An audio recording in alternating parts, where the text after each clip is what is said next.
할렐루야. 우리 서로 축복하십시다. 저희는 사랑합니다. 축복합니다.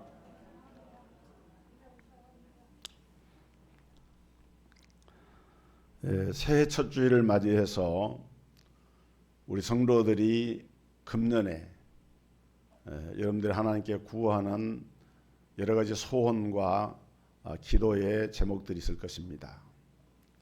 여러분들의 마음의 소원과 그 기도가 하나님께 다 상달되고 이루어지기를 주의 이름으로 축복합니다. 중요한 것은 우리가 하나님의 뜻에 맞는 소원과 기도의 제목을 가져야 한다 하는 것입니다. 내가 원하는 것이 내게 이루어지는 것도 중요하겠지만은 하나님이 원하시는 것을 나의 기도를 통해서 이루어진다고 하는 것이 굉장히 중요한 것이죠. 예수님께서는 오늘 이 마태복음 6장의 산상수훈에 연결된 말씀 속에서 너희가 무엇을 먹을까, 무엇을 입을까, 무엇을 마실까 염려하지 말라 그랬습니다. 우리의 의식적 문제를 가지고 염려하지 말라 그랬어요. 그 말은 다른 말로 말하면은 너희가 너희의 의식주의 문제를 가지고 기도하는 것이 너희의 기도의 우선순위가 돼서는 안 된다. 먹고 입고 일용할 양식을 구하는 것이 잘못됐다고 하는 말이 아니고 성경에도 일용할 양식을 구하라고 했으니까 우리가 그런 것을 구하는 것을 필요로 합니다. 그러나 그것이 우리의 기도의 우선순위가 되어져서는 안 된다. 자칫 우리가 이것이 기도의 우선순위가 되어지면은 어떤 결과가 나타나느냐? 하나님의 뜻과 무관하게 결국은 자기 소원과 자기의 어떤 원하는 것을 이루는 것으로 이렇게 신앙생활을 성경의 가르침과 어긋나게 하나님 뜻과는 무관하게 나아갈 수가 있다는 것입니다. 여러분, 염려한다라고 하는 말의 반대말이 뭘까요? 염려하지 않는 것이죠. 그런데 염려하지 않는다라고 하는 말보다도 오늘 하나님 앞에서 우리가 염려한다라고 하는 말과 반대되는 말은 염려하지 않는다는 말보다도 하나님 앞에 기도한다. 그렇게 우리가 연결해서 생각을 할 수가 있습니다. 왜냐하면은 되게 염려가 많은 사람일수록 기도를 하지 않습니다. 그러나 하나님의 살아계심과 구속받은 하나님의 자녀로서의 확신과 믿음을 가지고 사는 사람일수록 어떻게 보면은 천하태평한 것처럼 염려하지 않습니다. 기도합니다. 여러분, 그 중국의 고대 나라들 가운데는 많은 그 이름들이 있습니다. 다양한 이름들이 있어요.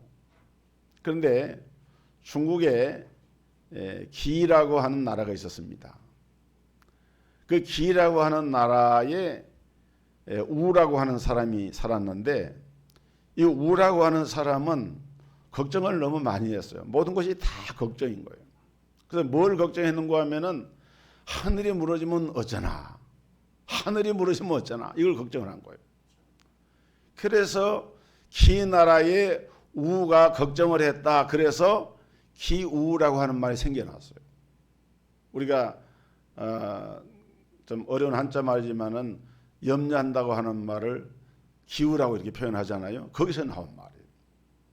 그러니까 문제는 우리가 이 세상을 살아가면서 염려를 하지 말아야 할 일임에도 불구하고 염려하는 일이 너무 많다 보니까 오늘 이 마태복음 6장에 10개 절이거든요. 25절부터 34절까지 10개 절 가운데 염려하느냐 염려하지 말라라고 하는 이 말씀이 무려 5차례에 걸쳐서 예수님께서 이렇게 말씀하신 거예요. 그 말은 바꿔 말하면 우리가 살아가면서 너나 할 것 없이 염려를 너무 많이 하면서 산다는 거예요.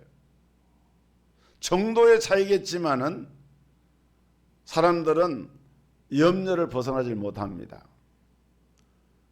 염려라고 하는 말을 다른 말로 또 표현하면은 우리가 살아가면서 우리 몸에 삶의 무게가 있기 때문에 가장은 가장의 무게, 엄마는 엄마의 무게, 학생은 학생의 무게, 자기가 삶에 감당해야 될 무게가 있잖아요. 그것이 중압감이라고 해요. 중압감. 눌려오는 거죠. 그리고 이것을 또 다른 말은 스트레스라고 그럽니다. 뭐 예전에는 우리가 스트레스라는 말을 쓰지 않았지만은 그게 다 같은 말인데, 시대는 바뀌고 용어는 달라졌지만은 옛 사람이나 지금 사람이나 염려를 벗어나지를 못하고 살아가고 있는 거예요. 그래서 우리 예수님께서는 염려하지 말아라, 염려하지 말라고 하면서 근거도 없이 염려하지 말라 한 것이 아닙니다. 하늘에 계신 하나님 아버지께서 우리가 지금 염려하는 것, 걱정하는 것, 우리가 있어야 할 것을 모르시는 것이 아니라 다 아신다는 거예요. 우리가 필요로 하는 것, 우리가 구하는 것. 그래서 우리는 지나치게 염려를 하는 것은 하나님께 대한 불신앙의 표현인 것이고, 오히려 염려를 하는 것이 아니라 염려거리가 있을 때에 어떻게 합니까? 빌립보서 4장 6절로 7절 보면은 너희가 아무것도 염려하지 말고 오직 모든 일에 기도와 간구로 너희 구할 것을 감사함으로 하나님께 아뢰라. 그래야만 지각에 뛰어난 하나님의 평강이 그리스도 예수 안에서 너희의 마음과 생각을 지켜주시리라 그랬어요. 기도할 수 있는데 왜 염려하십니까? 우리가 복음성가에 기도할 수 있는데 왜 염려하십니까? 근데 요즘은 가사가 바뀌어졌어요. 염려할 수 있는데 왜 기도하십니까? 염려하는 것이 습관화가 돼가지고 자동으로 어떤 문제에 부닥칠 때마다 염려가 습관화가 되어져서 크건 작건 모든 일을 염려하고 근심을 하고 그렇게 하는 경우를 볼 수가 있어요. 이것은 결코 신앙의 바른 태도가 아닙니다.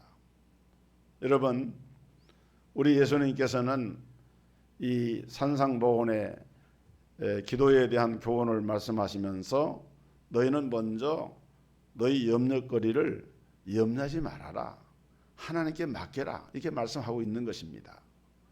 그러면 이 말씀이 우리 예수 믿는 사람은 도무지 염려도 하지 않고 그렇게 살 수 있다고 하는 말인가? 또 이렇게 이제 질문할 수가 있겠죠.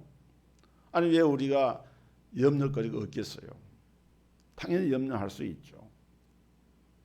중요한 것은 이런 겁니다.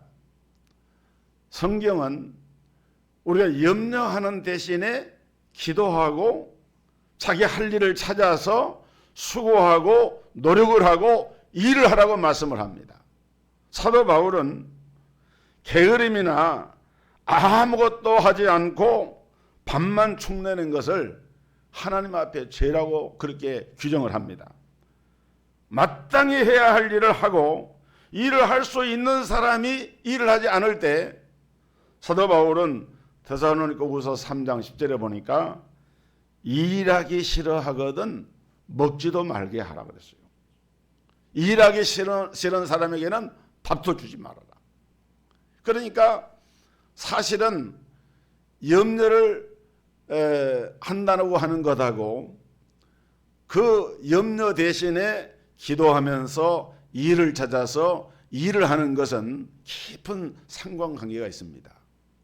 정말 자기 일에 충실하고 기도하면서 그 일을 성실하게 감당하는 사람들은 사실은 염려에 빠질 이유가 없는 것입니다. 지나치게 염려하고 지나치게 걱정하고 이것은 불신앙에서 오는 것인데, 그런 사람일수록 대체적으로 보면은 자기 생활에 충실하지 못해요. 자, 하나님께서는 무엇보다도 우리의 모든 필요를 아시고 우리의 모든 필요를 공급해 주시는 하나님이십니다. 여러분, 하나님이 우리를 구원만 해 주신 것이 아니라 우리가 이 땅에 사는 동안에 모든 있어야 할 필요를 아시고 그 모든 필요한 것을 공급해 주시는 하나님이세요. 어떻게?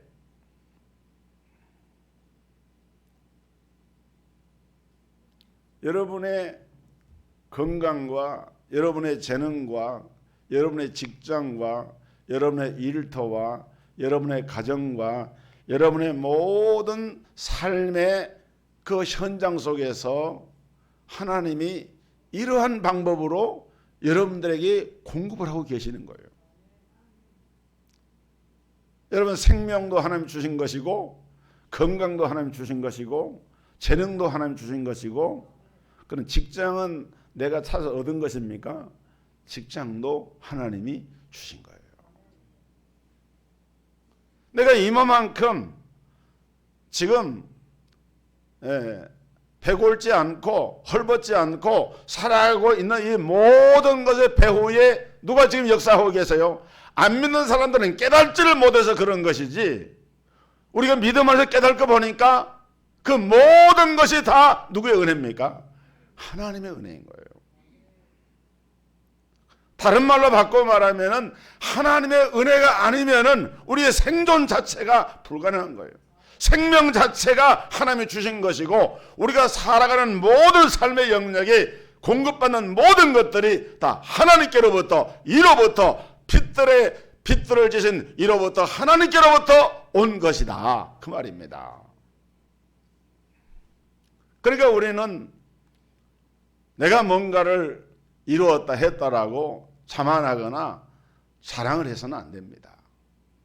하나님이 있게 하신 것이고 하나님이 여기까지 나를 인도하신 것이고 하나님께서 행하신 거예요. 그래서 오늘 본문에 보면은 예수님이 두 가지 실제 비유를 들었습니다. 첫째는 공중에 나는 새를 보라, 두 번째는 들에 핀 백합화를 보라. 여러분, 공중에 새들이, 수없이 많은 새들이 날아다니는데 누가 기르는 것도 아니고 먹이는 것도 아닌데 그 누가 기른다 그랬어요? 하나님께서 기르신다 그랬어요. 또 들에 핀 백합화를 보라. 그 누가 기르거나 하지 않지만은 그 들에 핀 그 토란송이도 내일 아궁이에 들어갈 들풀도 하나님께서 기르시고 입히시나 그랬잖아요. 하물며 너희 일까 보냐.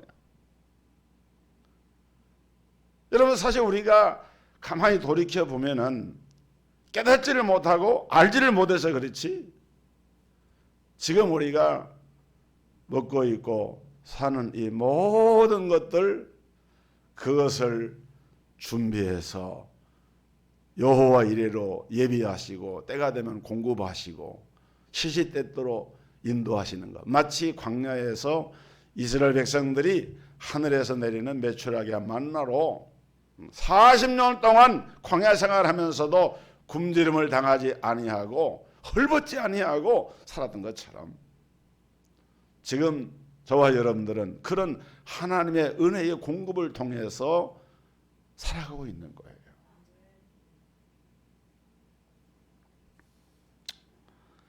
여러분, 우리는 하나님 앞에서 어떤 존재냐? 너무너무 귀한 존재입니다. 말로 다 할 수 있는 귀한 존재입니다. 왜 그렇습니까?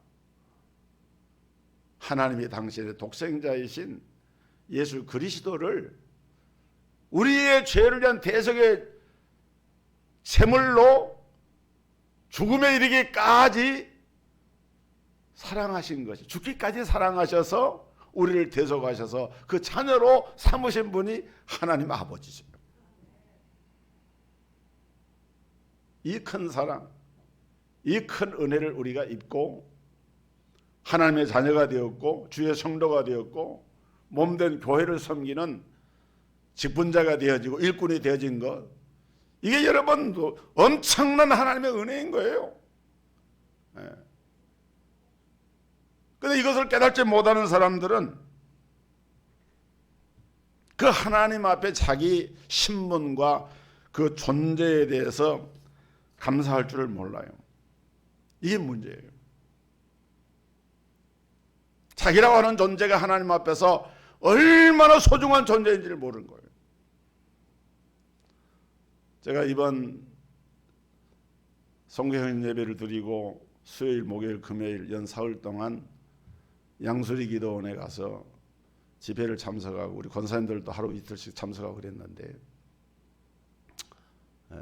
거기 가서 은혜 받으면서 그 강사 목사님이 설교하는 가운데 그런 말씀하는 게 마음에 많이 담더라고요. 대체적으로 사람들이 자기한테 인색하다는 거예요. 자기한테 대해서 자기를 대접하고 자기를 사랑하고 자기를 좋아하는 것이 빈약하다는 거예요.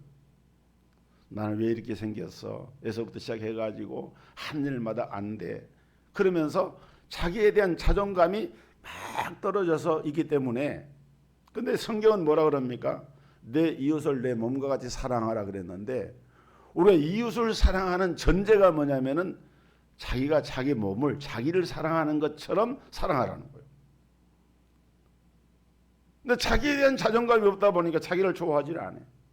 자기를 사랑하지 않아. 자기를 대접하지 않아. 자기 존재가 하나님 앞에서 얼마나 소중한 존재인가에 대한 자각이 없다 보니까 함부로 하고 그 정서나 감정이나 이런 것들이 건강하지 못하다는 거예요.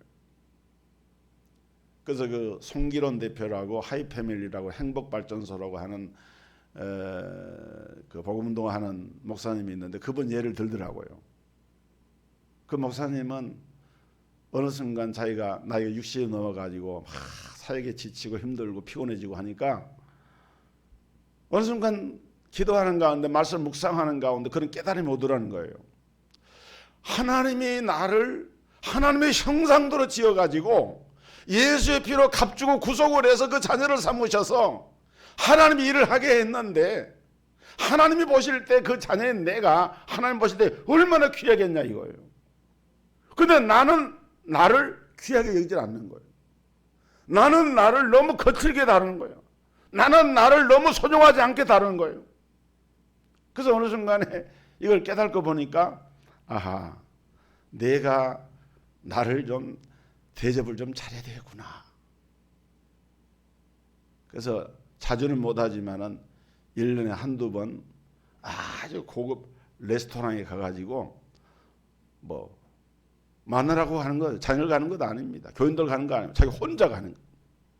혼자 가서 좋은 음식을 비우스텍 같은 음식을 딱 이렇게 주문해 놓고 딱 거기에 자리에 앉아가지고 자기한테 얘기를 하는 기로나 참 지난 한 해 수고 많이 했다.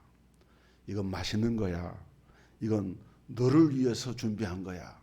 맛있게 먹어. 자기가 자기한테 얘기를 하는 거예요. 그러면서 이제 그걸 먹는 거예요. 이렇게. 자기한테 그렇게 하면서 자기가 힐링이 되는 거예요. 아, 나라고 하는 존재가 정말 하나님의 형상이고 예수의 피로 구속을 받았고 또 하나님의 은혜로 지금까지 죄를 하면서 왔는데 자기 존재에 대한 것을 자각을 하면서 보니까 이것이 얼마나 소중한가. 여러분 세상에서 75억 인구가 있는데 똑같은 사람 하나도 없잖아요. 쌍둥이도 다른 사람이 볼 때는 이렇게 잘 헷갈려요. 나는 그 예진이하고 여원이 그 두 자매가 우리 장로님 손주가 교회에 이렇게 있지만은 이름을 지금도 혼동을 해요. 이렇게 보면은 얘가 예진인지 혼동이 돼요. 그런데 그 집의 엄마나 아빠는 모를 리가 있습니까? 이건 누구지 안 남아. 왜냐하면 차이가 나니까. 여러분 세상에서 비슷한 사람이 있어도 똑같은 사람은 없습니다. 그래서 상품은 한 공장에서 한 그 가다로 같이 찍어내니까 모양이 같을 수가 있지만은 사람은 하나님의 형상대로 지음을 받았는데 하나님께서 각자에게 이런 그 캐릭터를 준 거예요. 인격과 특성을 준 거예요. 외모도 다르고 마음 씀씀도 다르고 영적인 이런 작도 다르고 그 말 자체가 뭘 의미하는가 하면은 사람이라고 하는 존재는 하나님이 이런 상품으로 찍어낸 존재가 아니고 하나님의 작품이라는 거예요. 작품. 세상 사람들이 볼 때는 뭘 할지 몰라도 여러분 얼굴이 잘났다 못났다 키가 크다 뚱뚱하다 홀쭉하다 말랐다 비대하다 말하지만은 그것과 상관이 없어요. 하나님께서 그 형상대로 지으신 이 사람이라고 하는 존재의 그 가치라고 하는 것은 온 천하와도 바꿀 수 없는 소중한 존재로 하나님이 세워주신 거예요. 그래서 그 성기론 목사님은 그러면서 자기를 향해서 스스로 격려를 하면서 너 기론아 지난 한 해도 수고했다. 이제 새해에도 참 나랑 같이 열심히 일하자. 그래 알았어. 나도 많이 먹을게. 그러면서 밥상을 놓고 대화를 한다 얘기해요. 여기 목사님 그 얘기를 해서 많이 공감이 가더라고요. 오면서 차를 타고 오다가 사모님한테 그런 얘기를 했어요. 나도 가만히 생각하니까 나한테 대한 대접이 별로 없었던 것 같아. 나도 좀 이제 새해부터는 나를 좀 대접을 좀 잘해야 되겠어. 그랬더니 당신만큼 당신 많이 생긴 사람이 어디 있냐고 또 이러더라고요.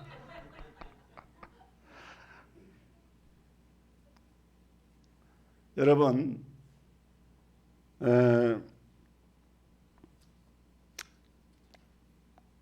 염려하고 걱정하는 것도 잘못하면 습관이 되고요 중독이 됩니다.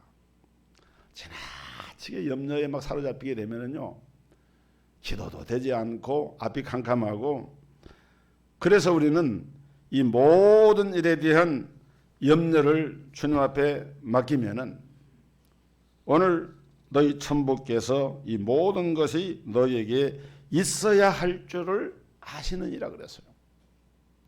우리 하나님은 살아계십니다. 우리 하나님은 지금도 그 자녀된 우리 성도들을 돌보고 계셔요. 여러분들이 여러분의 자녀에 대한 기대와 관심을 얼마나 많이 갖습니까? 옛날에는 학급에 초등학교 한 학급이 제가 다닐 때도 학급의 학생들 70번 80번 그랬어요. 한 학급의 학생 수가 70명 80명 그랬어요. 졸업사진을 찍으면은 그 사진기에 학생들이 한 7, 80명이 다 이렇게 있습니다. 사진을 가지고 오면은 집에서 엄마나 아빠가 그 사진을 보잖아요. 그런데 사진도 크지도 않는데 아이들이 7, 80명 들어가 있으면 그 얼굴이 그 얼굴 해가지고 누가 누군지 모르잖아요. 근데 엄마나 아빠는 딱 보는 순간에 우리 아이가 어디 있다 알아요 몰라요? 알아냅니다. 왜 그래요? 자기 아들이고 자기 딸이니까 거의 관심이 있는 거예요. 특징을 찾아내는 거예요. 여러분 하나님 아버지는 우리 성도들에 대해서 그렇게 성도들의 모든 그 자녀된 성도들 한 사람 한 사람에 대해서 내가 너를 알았고 내가 너를 지명하여 불렀나니 너는 내 것이라 내가 너를 내 손바닥에 새기고 내 성벽에 새겼나니 너는 내 것이라 말씀하고 계시는 거예요. 세상에 75억의 인류가 살고 있지만은 하나님은 오늘 여러분 한 분 한 분을 사랑하셔서 독생자 예수 그리스도를 통해서 구원의 은혜를 입혀주신 거예요.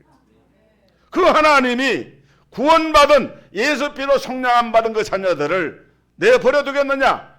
들풀도 내일 아궁이에 들어갈 들풀도 하나님이 키우시고 입히시거든 하물며 그 자녀들을 그냥 내버려 두시겠느냐? 믿으시기를 주의 이름으로 축복합니다. 우린 그 믿음을 가지고 염려를 어떻게 해야 돼요? 염려하지 말라 하는 이 말씀을 마음에 담아야 됩니다.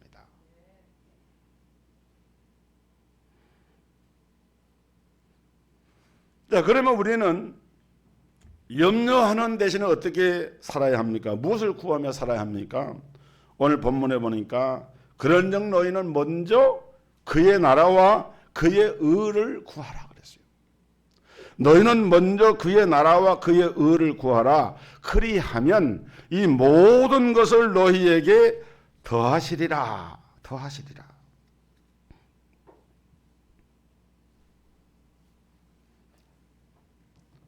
여러분, 예수님께서 우리로 하여금 기도의 우선순위, 구함의 우선순위에서 먼저 구해야 할 것이 있는데 그것이 뭐냐면은 하나님의 나라와 하나님의 의라 그랬습니다.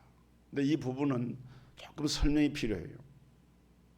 여러분, 예수님께서 이 땅에 오셔서 공생애를 시작하시면서 맨 첫 번째 외친 말씀이 회개하라, 하나님 나라가 가까웠느니라. 예수님은 하나님의 나라에 대해서 말씀을 한 거예요. 예수님은 공생애 3년 동안 계속해서 하나님 나라를 선포하시고 그리고 이 땅에서 공생을 마치고 그 하나님 나라로 가셨어요. 가실 때도 내가 너희를 위해서 하나님 나라를 예배하러 간다. 요한복음 14장에 너희는 마음에 근심하지 말라. 하나님을 믿으니 또 나를 믿어라. 내가 너희를 위하여 처소를 예배하러 가노니 하나님 나라를 예배하러 가신다. 이렇게 말씀한 거예요. 하나님의 나라. 히브리 원문, 헬라 원문에 보면은 바실레야 투 데우, 바실레야라고 하는 말은 왕국을 말하는 것이고 데오스, 신을 뜻하는 말에 소유격에서 투 데우, 바실레야 투 데우 하면 하나님의 왕국을 말하는 거예요. 그런데 우리나라 말로 한자로 번역할 때 이 왕국을 천국이라고 이렇게 번역한 거예요. 물론 천국이란 말도 있습니다.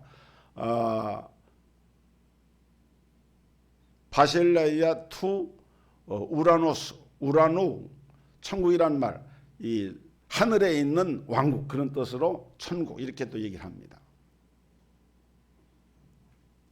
그런데 여러분, 이제 우리가 보통 천국이라고 얘기하는데, 그러니까 예수님은 너희가 구할 것은 다른 것이 아니고 천국을 구해야 된다. 천국을 구해야 된다. 여러분, 천국은 두 가지 영역에서 이루어지는데 하나는 심령 천국이 있고 하나는 내세 천국이 있습니다. 심령 천국이라고 하는 것은 예수님께서 천국은 여기 있다 저기 있다 할 것이 아니요 너희 마음에 있다. 여러분, 우리 심령 가운데 천국이 먼저 이루어져야 됩니다. 그래서 마태복음 5장 3절에 바로 이 말씀 앞에 있는 거예요. 심령이 가난한 자는 복이 있나니 천국이 저희 것입니다. 심령 속에 천국이 이루어지는 거예요. 심령의 천국. 원래 하나님의 나라라고 하는 이 나라라고 하는 이 말의 의미는 통치한다. 그 주권자가 그 통치의 영역 안에 있는 권역을 나라라 그래요. 하나님이 통치하시는 나라, 하나님이 지배하시는 나라, 하나님이 그 권역, 하나님이 통치하는 권역을 하나님 나라라 그래요. 우리가 예수 그리스도를 구원의 주님으로 영접하고 믿음으로 살게 되면은 하나님께서, 예수님께서 육신으로는 부활성전에서 하나님 보좌 우편에 계시지만은 그 영으로는 어떻게 돼요?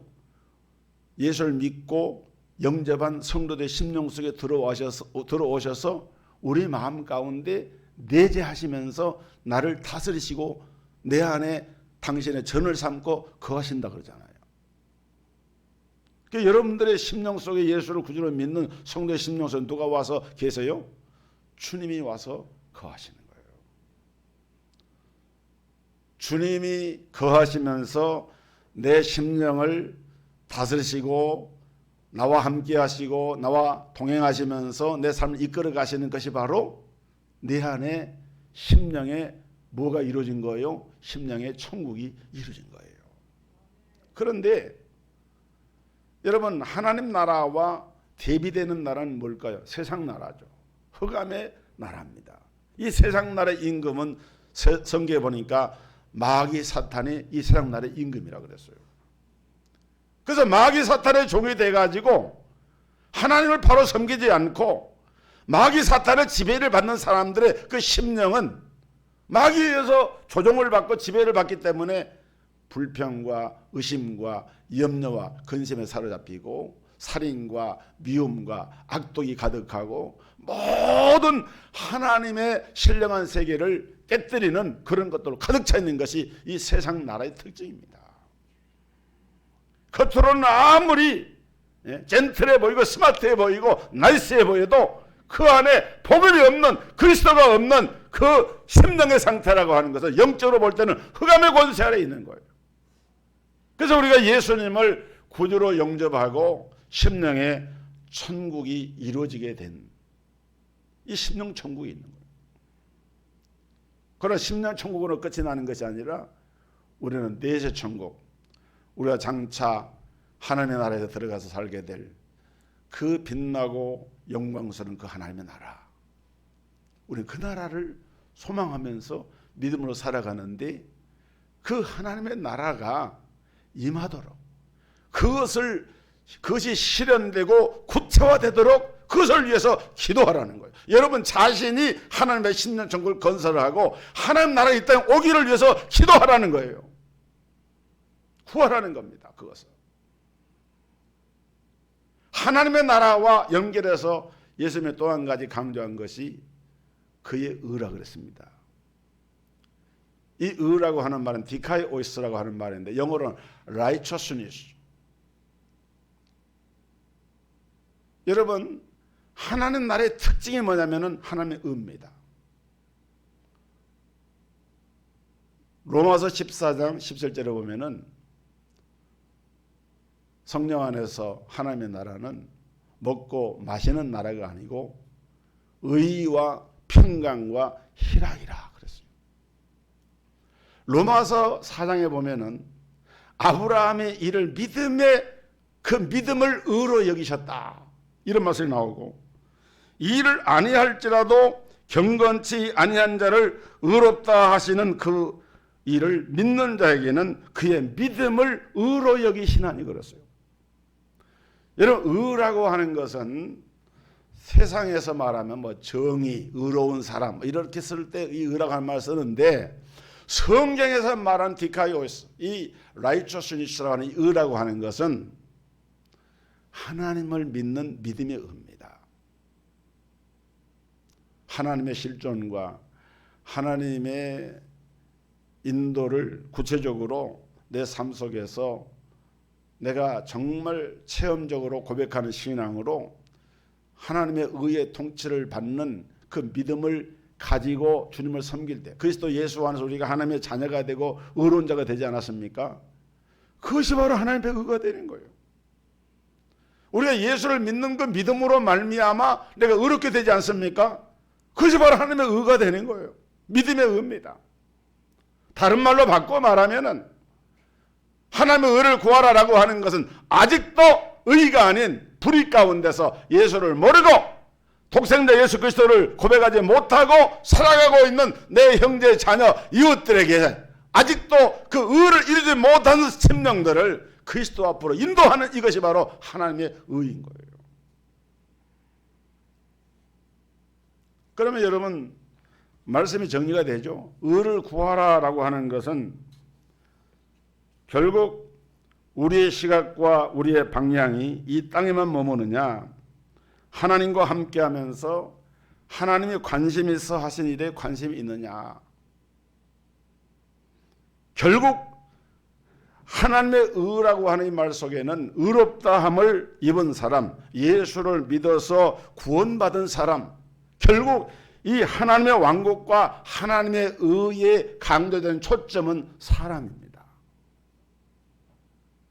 하나님이 통치하시는 의의 나라의 백성이 되고 하나님이 통치하시는 그 의의 나라에 들어가는 저 전제되는 조건이 되어지는 예수를 구주로 믿음으로 말미암아 의롭게 되어진 그 사람, 이것을 위해서 너희가 구하라는 거예요. 구하라는 거예요.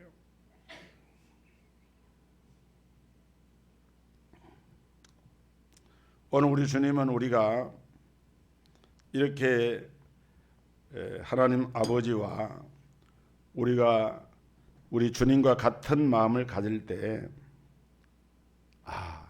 네가 정말 하나님 나라를 구하는구나, 하나님의 의를 구하는구나, 너 먹을 것, 마실 것, 입을 것 그거는 그렇게 염려하지 않아도 돼. 네가 주의 뜻대로 살면 그 다음은 내가 책임져 줄게, 보장해 줄게. 그 말씀을 이 본문에서 하고 있는 거예요. 오늘 주님의 마음과 그 사랑과 은혜가 오늘 우리 성도들을 통해서 주변으로 흘러나가서 우리가 있는 곳을 복된 땅으로 만들고 우리 교회에 주어진 교회 사명을 감당하고 단 한 영혼이라도 그를 그리스도 앞으로 인도해서 하나님 나라가 확장되고 하나님의 의가 실현되어지는 이 일에 기도하고 정진할 때, 그런 한 해가 되어질 때 우리 하나님께서 영광을 받으시고 우리 성도들이 승리하는 그런 새해가 될 줄로 믿습니다. 찬양하겠습니다.